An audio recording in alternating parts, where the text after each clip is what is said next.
শ্ৰৱণ কীৰ্তন ধৰ্ম প্ৰকাশে জয়িত জয়িত।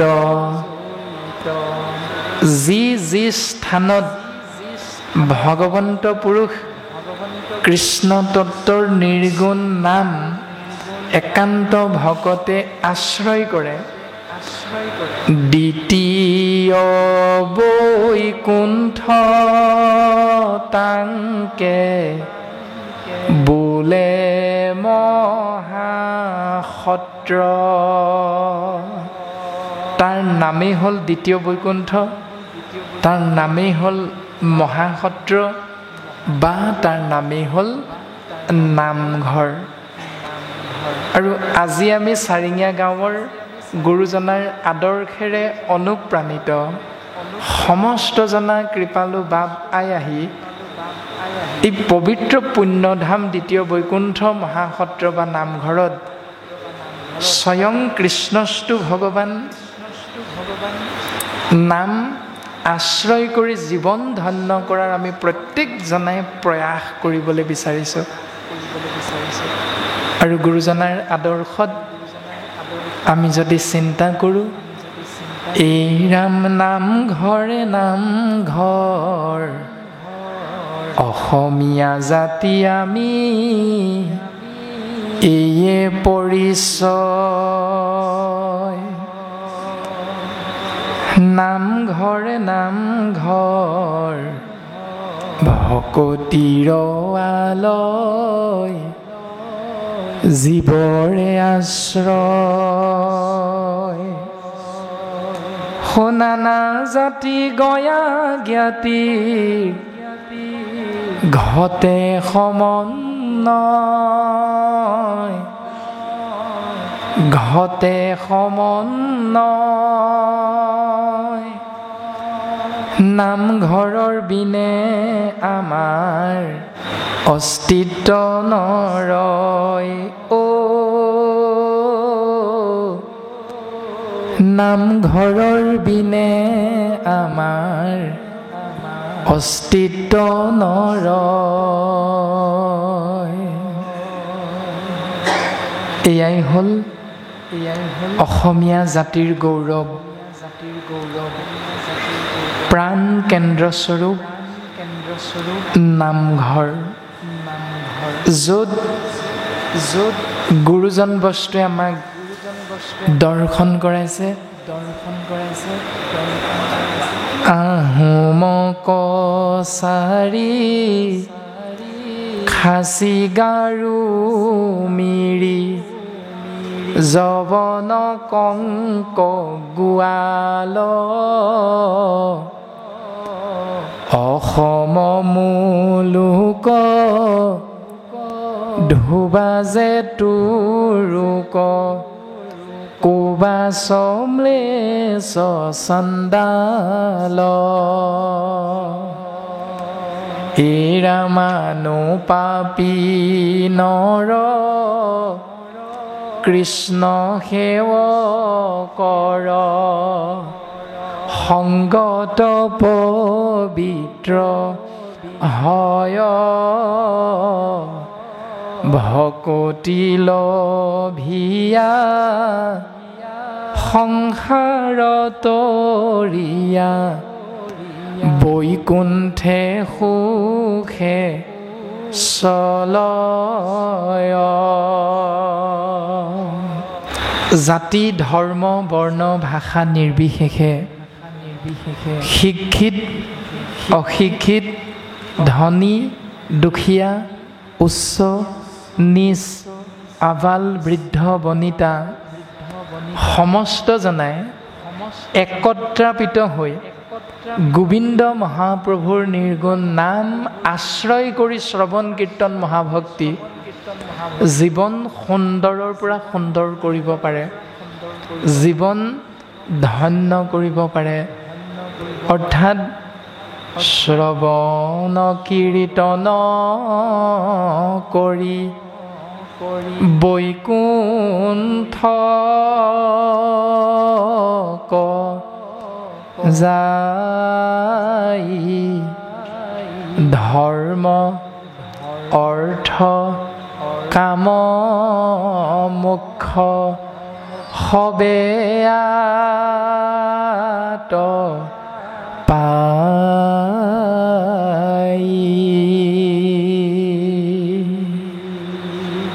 এয়াই গুৰুজনাৰ আমি জ্ঞান আৰু বিবেকযুক্ত শ্ৰেষ্ঠতম জীৱ মনুষ্যৰ প্ৰতি গুৰুজনাৰ নিৰ্দেশ, গুৰুজনাৰ উপদেশ, আৰু তাকেই শিৰোগত কৰি আমি সমস্ত জনাই আজিৰ এই পবিত্ৰ পুণ্য ধামত একত্ৰাপিত হৈছোঁ আৰু কল্পতৰু পুৰাণ সূৰ্য মহাভাগৱত পদবন্ধে দ্বিতীয় স্কন্ধ মহাভাগৱত ধৰ্মৰ বিষয়বস্তু আশ্ৰয় কৰিবলৈ আমি আগবঢ়া হৈছে। কৃষ্ণ পদ পংকজক হৃদয়ত ধৰি দিলন্ত সিদ্ধান্ত তাংক সাধুৰ বাদ কৰি। নৃপতি মানে ৰজা পৰীক্ষিতৰ কথা কৈছে। পৰীক্ষিত নামৰ ৰজাজনে মহামানী শুকগুৰুক এভাগ প্ৰশ্ন কৰিছিল। সেই প্ৰশ্নভাগ শুনি শুকগুৰুৱে প্ৰশ্নভাগৰ উত্তৰ দিবলৈ আগবাঢ়িছে। এতিয়া কথাটো হ'ল, ৰজা পৰীক্ষিতেনো কি প্ৰশ্ন কৰিছিল আৰু ৰজা পৰীক্ষিতেনো সেই প্ৰশ্নভাগ কৰিব লগা হৈছিল কিয়?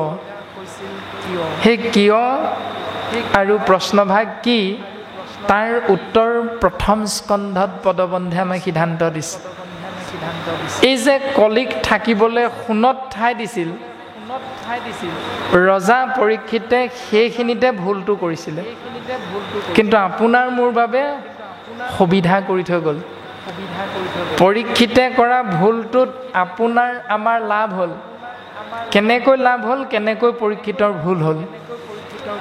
পৰীক্ষিতে দিগ্বিজয় কৰিবলৈ যাওঁতে যিবিলাক অলংকাৰ শৰীৰত পৰিধান কৰি গৈছিল, সেই অলংকাৰখিনি সোণৰ আছিল।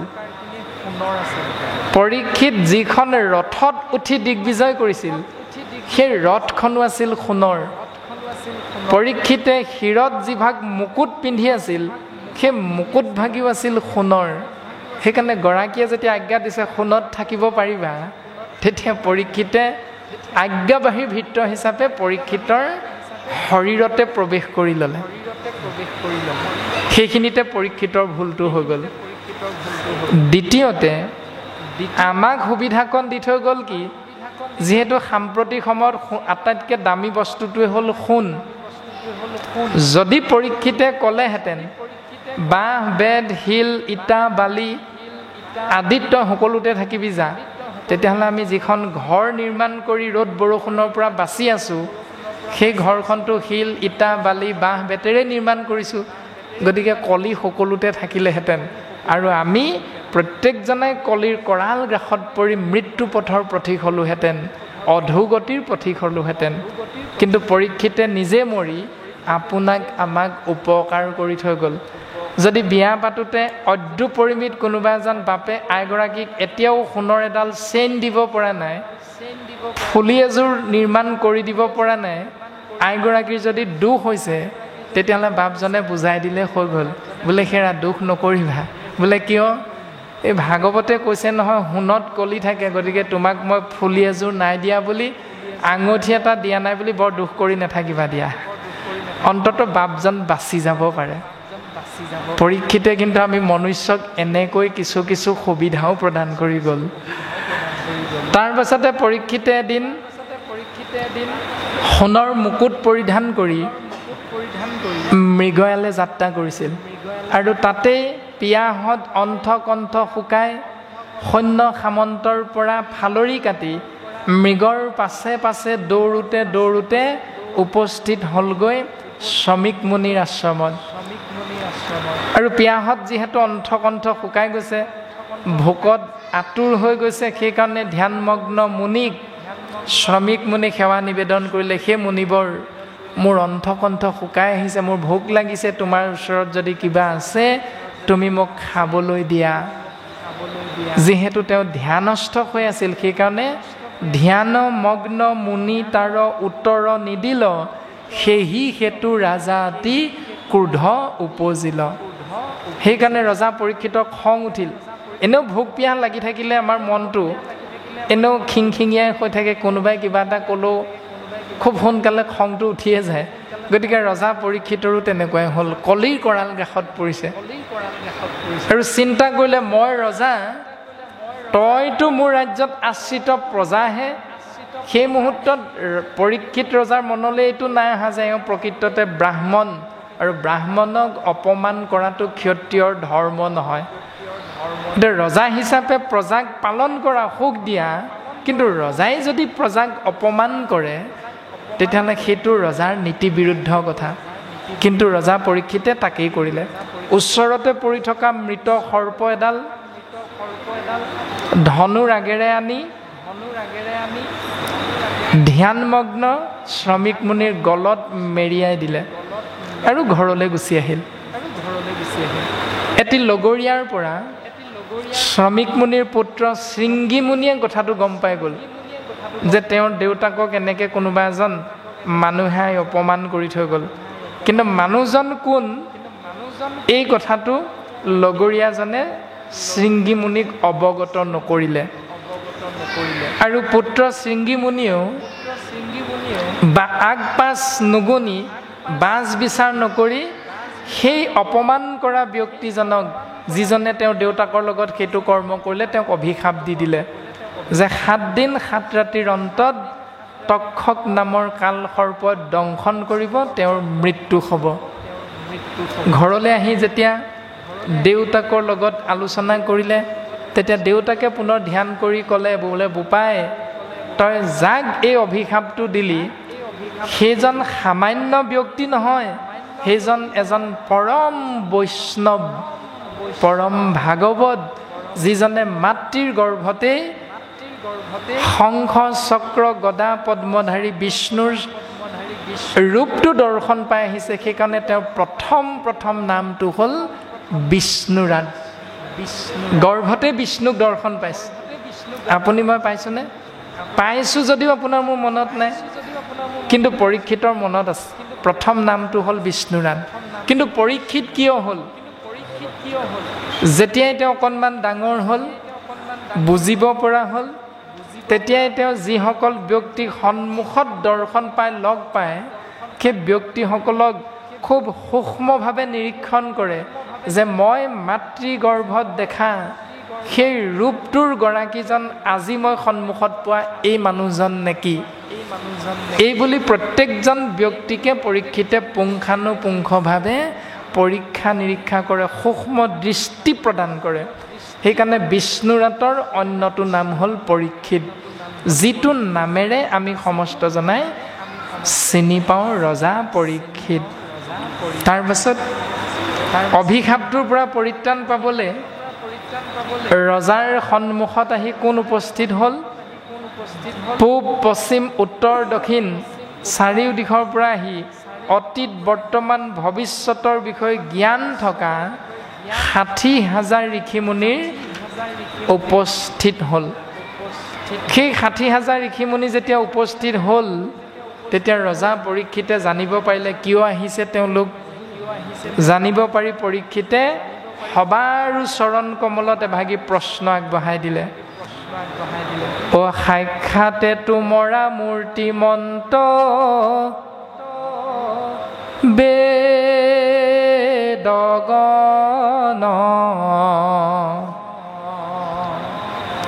ভৈলাই আখি মূৰ উপকাৰে উপসন্ন এতেকে তুহুমাত পুছু কোন মহাধৰ্ম কহিও কলোকৰ কৰ্তব্য কোন কৰ্ম। তোমালোক সাক্ষাৎ বেদ স্বৰূপ।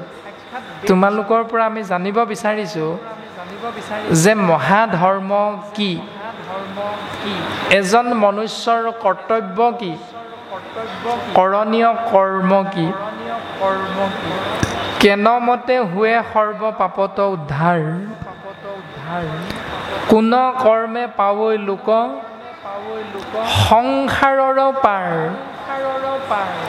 বিশেষত কি কৰিবে ম্ৰিয়মান লোকে, বিমৰিষি কহিওক মুত ঋষি লোকে। সেই ঋষিসকল তোমালোকে মোক কোৱা যে বিশেষকৈ এজন ম্ৰিয়মান জীৱই কি কৰ্মক ধৰ্ম হিচাপে আশ্ৰয় কৰিলে এই সংসাৰৰ পৰা মুকুতি লাভ কৰিব পাৰিব, সংসাৰ বৈতৰণি পাৰ হ'ব পাৰিব।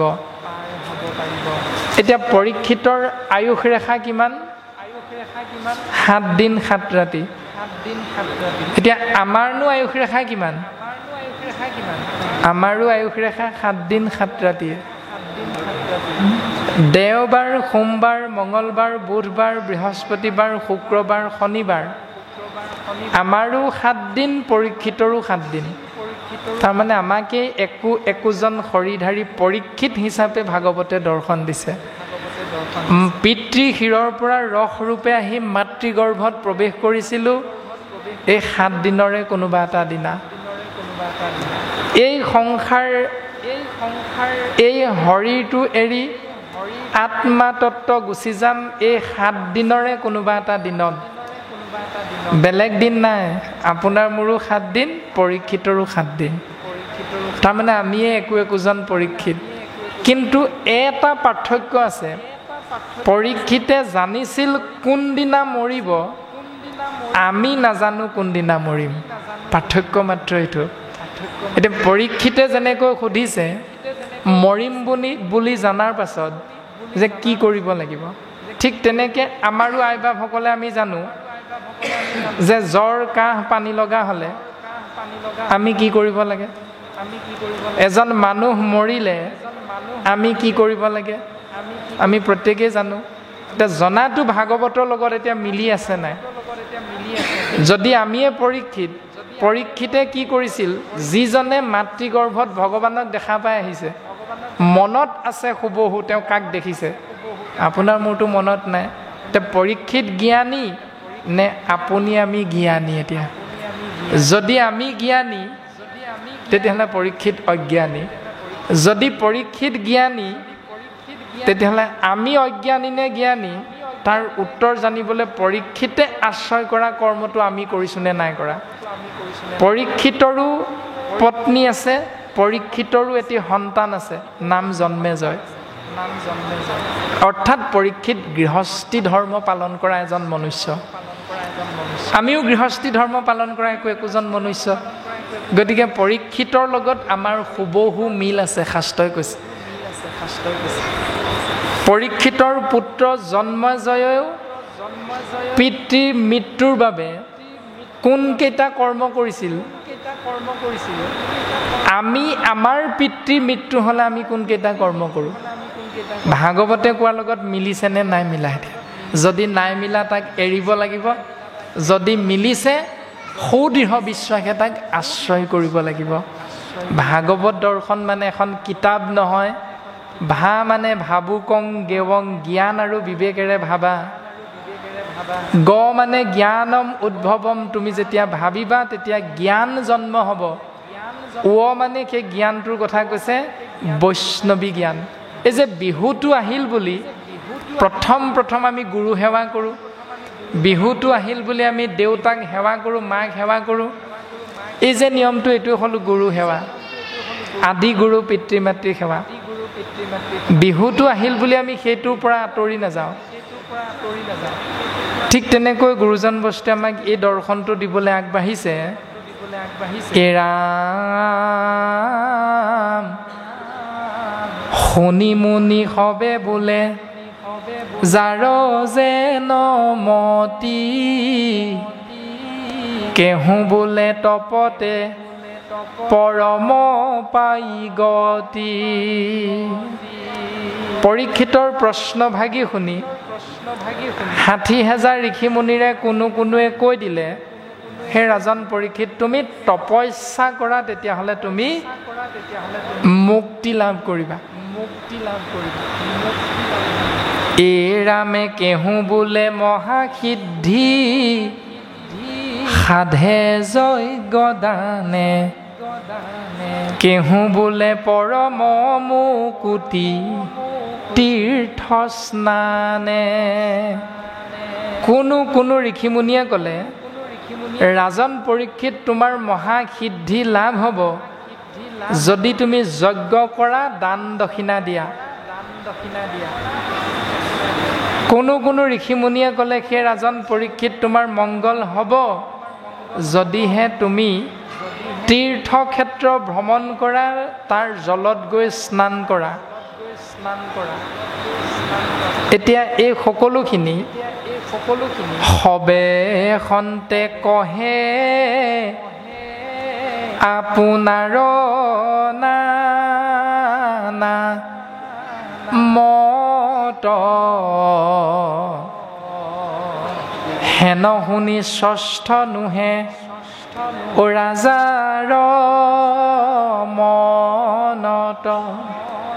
এনেকৈ বিভিন্নজন ঋষিমুনিয়ে নিজৰ মতি অনুসাৰে ৰজাক উপদেশ দিলে, কিন্তু ৰজা পৰীক্ষিতে এটাও উত্তৰ পচন্দ নকৰিলে।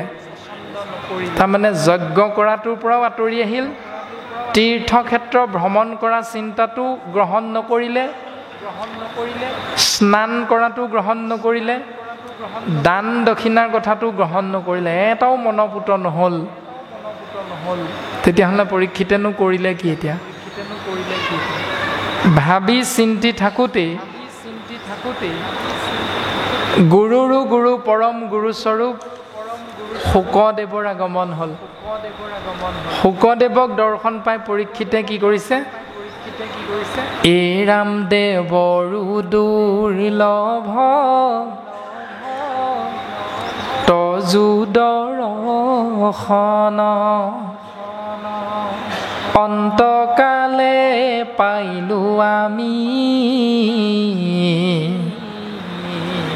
আন হেতু নাই কৃষ্ণৰে হে কৃপা কিনো ভৃত প্ৰিয় স্বামী।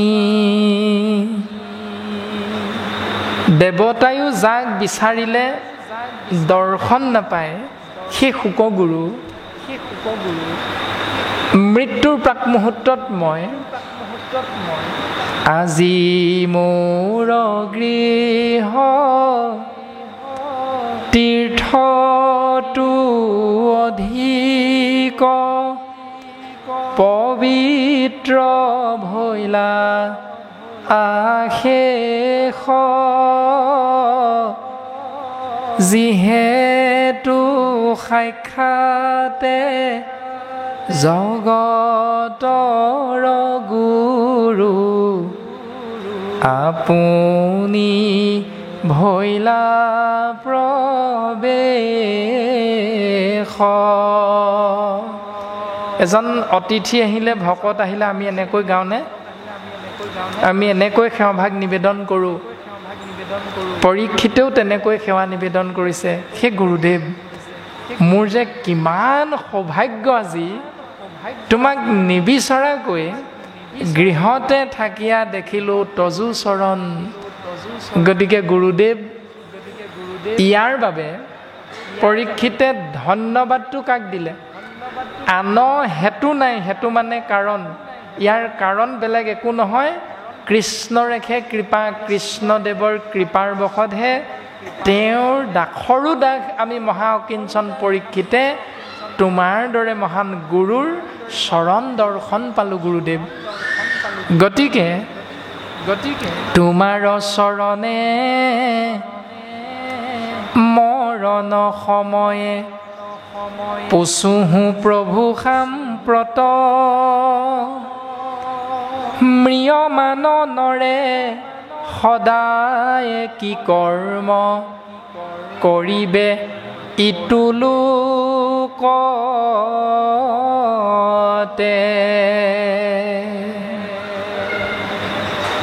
এজন দুখী জীৱই প্ৰকৃততে কি কৰ্ম কৰাটো এই সংসাৰত বাঞ্ছনীয় মোক বুজাই দিব লাগে গুৰুদেৱ। কাহাক শুনিবে, কাহাক জপিবে, কাহাক স্মৰিবে নৰে, ভজিবাৰ যোগ্য কোননো দেৱতা কহিও মোক সত্তৰে। তুমি মোক বুজাই দিয়া এই তত্ত্বটো। এনেকৈ পৰীক্ষিত নামৰ ৰজাজনে গুৰুৰ চৰণত সেৱা নিবেদন কৰিলে। এতিয়া এইখিনিতে আমাক দুটা তত্ত্ব দিলে যে সংসাৰ তৰণ পথ আছে অসংখ্যাত, অনেক বিঘিনি তাতো দুষ্কৰ সাক্ষাৎ। সংসাৰৰ পৰা গতি লাভৰ বাবে বিভিন্ন পথ আছে সঁচা কথা, কিন্তু তাত বিভিন্ন প্ৰকাৰে বিঘিনি আছে। প্ৰমাণ এজন পিতৃ এগৰাকী মাতৃয়ে যিগৰাকী কন্যাক জন্ম দি ডাঙৰ দীঘল কৰিছে, বিয়া দিবৰ সময়ত যেতিয়া দৰা বিচাৰে তেতিয়া দৰাটো কেনেকুৱা দৰা বিচাৰে বাৰু? মাক দেউতাকে কোম্পেনীত চাকৰি কৰা, কাঠ মিস্ত্ৰী, পকা মিস্ত্ৰী, দোকানী, বেকাৰ ল'ৰা এটা কেনেকুৱা বিচাৰে? চৰকাৰী চাকৰিয়াল দৰা বিচাৰে। সেইটোৱে দৰ্শনটো। বাধ্য, উপায় নাই। চৰকাৰী চাকৰিয়াল দৰা হিচাপে আপুনি মই পাবলৈ ইচ্ছা কৰিছোঁ যদিও কাৰোবাৰ ভাগ্যত মিলিছে, কাৰোবাৰ ভাগ্যত নাই মিলা। কিন্তু শাস্ত্ৰই কৈছে সংসাৰ তৰণ পথ আছে অসংখ্যাত, কিন্তু অনেক বিঘিনি তাতো দুষ্কৰ সাক্ষাৎ। বোলে জোঁৱাই কি কৰে কিনো ক'বা, কোম্পেনী এটাত আছে আৰু কিবা এটা কৰি আছে, টুক টাককৈ চলি আছে আৰু। তাৰমানে সেইটো দুখ শাহুৱেকৰ, সেইটো দুখ শহুৰেকৰ। আনৰ আগত ক'বলৈ যাওঁতে যদি চৰকাৰী চাকৰিয়াল হ'লহেঁতেন নুসুধাকৈ আগতীয়াকৈ কৈ দিলেহেঁতেন, এই জোঁৱাই আমুকত চাকৰি কৰে, আকৌ ইঞ্জিনিয়াৰ নহয়, এনেকৈ আমুক কলেজৰ প্ৰফেচাৰ, লেকচাৰ, ডাক্তৰ আদি কোনেও নুসুধাকৈ আগতীয়াকৈ কৈ দিব। এতিয়া পৰীক্ষিতৰো তেনেকুৱা হৈছে। বিভিন্নজনে বিভিন্ন উপায় দিছে, কিন্তু পৰীক্ষিতে পচন্দ কৰা নাই। যেনেকৈ মাক দেউতাকে পচন্দ নকৰে দৰা, যে চৰকাৰী চাকৰি এটা হোৱা হ'লে বেয়া নাছিলে। এই ভাৱনাটো পৰীক্ষিতে চিন্তা কৰি আছে। এতিয়া কি কৰিব? চিন্তা কৰি পৰীক্ষিতে প্ৰথম শুকগুৰুক যেতিয়া পাই গ'ল, তেতিয়া শুকগুৰুৰ চৰণত সেৱা নিবেদন কৰি ধন্যবাদটো কাক দিলে? কৃষ্ণস্তু ভগৱান স্বামী ৰাম নেৰুৱাৰ চৰণ তোমাৰ। হে স্বামী কৃষ্ণ, তুমি কৃপা কৰাৰ বাবেহে আমি শুকগুৰুক দৰ্শন পালোঁ গৃহতে থাকি। এতিয়া কথাটো হ'ল, আমি যেতিয়া জোঁৱাই ঘটিবলৈ যাওঁ, দৰা এটা পাবলৈ যেতিয়া ইচ্ছা কৰোঁতে ঈশ্বৰৰ কৃপাত দৰাটো পাই গ'লোঁ চৰকাৰী চাকৰিয়াল। এতিয়া বিয়াখন কেনেকৈ পাতোঁ? ধুমধামেৰে পাতি দিওঁ। ধুমধাম মানে ব্ৰইলাৰ 15 কেজিমান, তাৰপাছত খাচী মাংস 25 কেজিমান, যি খায় আৰু চৰকাৰী চাকৰিয়াল জোঁৱাই। সেইখিনিতে আমাৰ ভুলটো হৈ আছে। শাস্ত্ৰই কৈছে ভাগৱত ধৰ্মৰ দৰ্শনটো যে পৰীক্ষিতে ধন্যবাদটো দিলে ঈশ্বৰক, আৰু আপুনি মই জোঁৱাইক পোৱাৰ কাৰণে ধন্যবাদটো দিলোঁ 15টামান ব্ৰইলাৰক। তাৰমানে প্ৰাণী হিংসা কৰিলোঁ আপুনি মই। সেইখিনিতে গোটেই গৃহস্থী ধৰ্মৰ গণ্ডগোলটো আছে। দেউতাসকলে যেতিয়া আহি আছেতো, আহাৰ মাহ আহিব, এতিয়া আহাৰ মাহ অহাৰ আগে কি কৰে? হাত লাগে, হাত লগাৰ আগে পাছে বৰষুণ দিয়ে, পৃথিৱীৰ উৰ্বৰতা শক্তিটো বৃদ্ধি হয়। সেইকাৰণে বাপসকলে কঠীয়া পৰাৰ কথাটো চিন্তা কৰে। কঠীয়া পাৰিবলৈ যাওঁতে কি কৰে? গুৰুত দিম, দেৱত দিম, ভকতত দিম, নামত দিম, 4 মুঠি প্ৰথম ছটিয়াই লয়। কিন্তু 9 মুঠি খাবৰ সময়ত গুৰু, দেৱ, নাম, ভকত, গুলিমাৰ, আমলৰীয়া, খাটো মুচৰি মাৰ। গণ্ডগোলটো লাগি আছে সেইখিনি। ৰজা পৰীক্ষিতে শোকগুৰুক দৰ্শন পোৱাৰ লগে লগে ধন্যবাদ পোনে পোনে ঈশ্বৰক দিছে। আৰু আপুনি আমি ধন্যবাদটো দিবলৈ যাওঁতে কৃপা বিচাৰিছিলোঁ কাৰ ওচৰত? শস্যে মৎস্যে নদন বদন হ'বলৈ। মেট্ৰিক পৰীক্ষাৰ আগে আগে ছোৱালীজনীৰ মংগল হ'বৰ বাবে নামঘৰত চাকি বন্তি জ্বলালোঁ। গুৰুদেৱ নাম ভকতৰ আশ্ৰয় কৰিলোঁ, প্ৰভু কৃপা কৰিবা। ইণ্টাৰভিউটো দিবৰ সময়ত সন্তানটোক ক'লোঁ, ওচৰৰ গাঁওখনত ভাগৱত পাঠ হৈছে 4 দিনীয়া, সোণটো তাতে চাকি এগছ জ্বলাই থৈ আহিবিগৈচোন, এইবাৰ কিজান চাকৰিটো তোৰ হয়েই বা। মাক দেউতাকে উপদেশ দিলে, সন্তানো ভাবিলে কথাটো হয় নেকি, 3বাৰমান ইণ্টাৰভিউ দিলোঁ, চাকৰিটো দেখোন হয় নহয়। সেইবাৰ ঈশ্বৰত অৰ্পণ কৰি দিয়াৰ বাবে সৌভাগ্যবশত ঈশ্বৰৰ কৃপাত চাকৰিটো পাই গ'ল। এতিয়া ধন্যবাদটো কাক দিলে? গুৰুদেৱ নাম ভকত গুলিমাৰ মেট্ৰিকত ষ্টেণ্ড কৰিলে, চাকৰিটো পাই গ'ল। ধন্যবাদটো দি দিলে 5টামান ব্ৰইলাৰক। সেইদিনা গুৰুদেৱ নাম ভকত গুলিমাৰ, আৰু দৰকাৰ নাই নাম ভকত। অপৰাধটো হৈ আছে সেইটো, পৰীক্ষিতে কোনটো কৰিলে, আমি কোনটো কৰি আছোঁ। গতিকে বুজিবলৈ চেষ্টা কৰাটো অতীৱ প্ৰয়োজন। কলিকৃত দুখ, এই কলিকৃত দুখবিলাকৰ পৰা পৰিত্ৰাণ পাবলৈ সদায় গুৰুদেৱ নাম ভকতৰ মাধ্যমেৰে জীৱন আগবঢ়াই নিয়া এই দৰ্শনটো দিছে। আৰু নৃপতিৰ প্ৰশ্ন পাছে শুনি মুনি হোকে, সেই ৰজা পৰীক্ষিতে কৰা সেই প্ৰশ্নটো শুনি, ৰজা পৰীক্ষিতৰ প্ৰশ্নটো শুনি শোকগুৰুৱে উত্তৰটো দিবলৈ আগবাঢ়িছে। কলিক কেলে বান্ধি, কেলে যুদ্ধ কৰি কলিক বান্ধিলে? যুদ্ধ কৰা নাই, যুদ্ধ কৰি বন্ধাও নাই। পৰীক্ষিতে যেতিয়া কলিক মাৰিবলৈ লৈছিলহে, লওঁতেই কলিয়ে পৰীক্ষিতৰ চৰণত সেৱা নিবেদন কৰিলে, মোক আশ্ৰয় দিয়া। তেখেতেতো কলিটো প্ৰথমে গৈ আপোনাৰ পৰীক্ষিত ৰজাক হেৰি কৰা নাই, দিগদাৰ কৰা নাই। বাপজনে আমাক কলিৰ বিষয়ে অকণমান আগবঢ়াই দিবলৈ কৈছে, আমি ইতিমধ্যে কৈ থকা হৈছে। তথাপিতো প্ৰথম স্কন্ধত কলি নিগ্ৰহ বুলি এভাগ আছে পদবন্ধে, পৰীক্ষিতৰ কলি নিগ্ৰহ। সেই পদচন্দভাগীয়ে কোৱা কথাখিনিকে আমি সীমিত জ্ঞানেৰে বাপজনাৰ চৰণ কমলৰ যোগেদি আপোনাসৱ মহামহন্তৰ চৰণ কমলত আগবঢ়াই দিবলৈ চেষ্টা কৰা হ'ব। আমি ইতিমধ্যে কোৱা হৈছে যে খাৰ গৰু এটাৰ ওপৰত অত্যাচাৰ চলাইছে কলিয়ে, 3টা ঠেং ভাঙিছে, 4 নম্বৰ ঠেংটো ভাঙিবলৈ লৈছে। খাৰ গৰুটোৰ কোনো অপৰাধ নথকা স্বত্তেও কলিয়ে বিনা কাৰণতে তাক শাস্তি প্ৰদান কৰিছে, কাৰণ কলিৰ কৰ্মই হ'ল সেইটো। তেনেকুৱা নিৰপৰাধী ব্যক্তিৰ ওপৰত যেতিয়া কলিৰ প্ৰভুত্ব বিস্তাৰ হয়, তেতিয়া সন্ত মহন্তসকলে অন্তৰত কষ্ট পায়, আৰু তেতিয়াই কলিৰ পৰা হাত সাৰি থাকিবৰ বাবে স্বয়ং কৃষ্ণ নাম আশ্ৰয় কৰিব বিচাৰে। মূল দৰ্শনটো হ'ল এইটো। এতিয়া কলিৰ ব্যৱস্থাখিনিৰ কথা ভাগৱতে আমাক কৈছে যে অধৰ্মৰ বন্ধু তই পাপৰ প্ৰাৰম্ভ, তোৰ সংগী সদায় কলহ লোভ দম্ভ। কলিৰ মূল দৰ্শনটো হ'ল অধৰ্মৰ বন্ধু। এতিয়া গাঁওখনত অধৰ্মী এজন থাকিলে আপোনাৰ মোৰ ভাল লাগেনে? ভাল লাগেনে নালাগে বাৰু? অধৰ্মী এজন থাকিলে নিশ্চয় ভাল নালাগে। গতিকে সেই অধৰ্মীজনক কেনেকৈ ধাৰ্মিক কৰিব পাৰোঁ, সেইটোহে আমাৰ গাঁৱৰ ৰাইজে চিন্তা কৰে।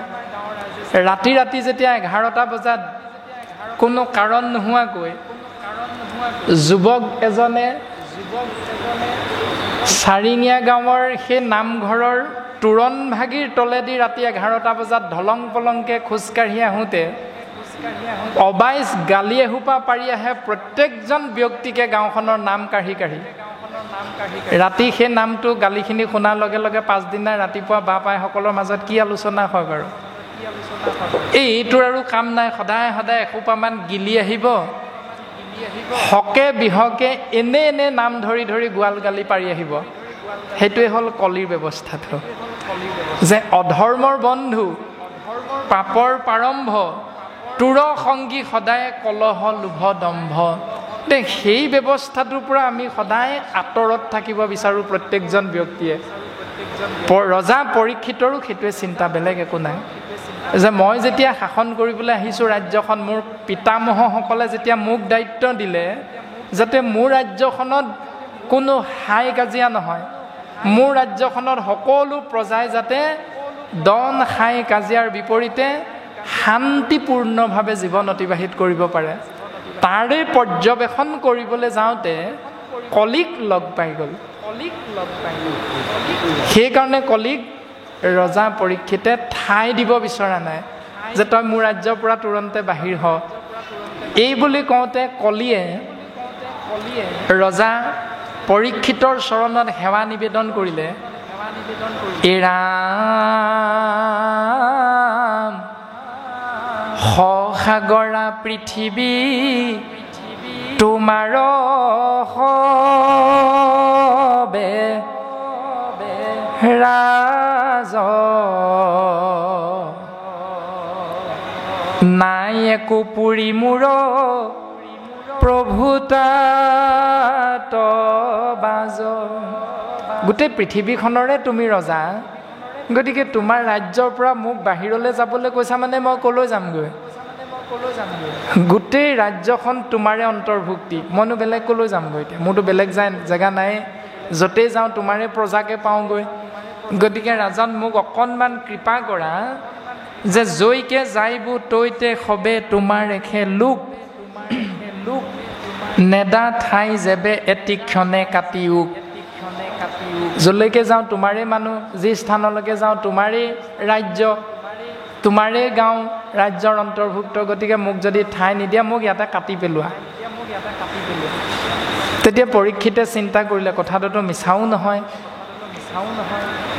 পৰীক্ষিতে চিন্তা কৰি কি কৰিছে, কলিৰ সেই বাক্যশাক আশ্ৰয় কৰিছে, যে সাগৰত থাকে যেন মহাৰত্ন ছয়, তেবে কি শামুকে তাত নকৰে আশ্ৰয়। সাগৰত যেনেকৈ মহাৰত্নবিলাক থাকে সাগৰৰ তলিত, তাততো শামুকো থাকে।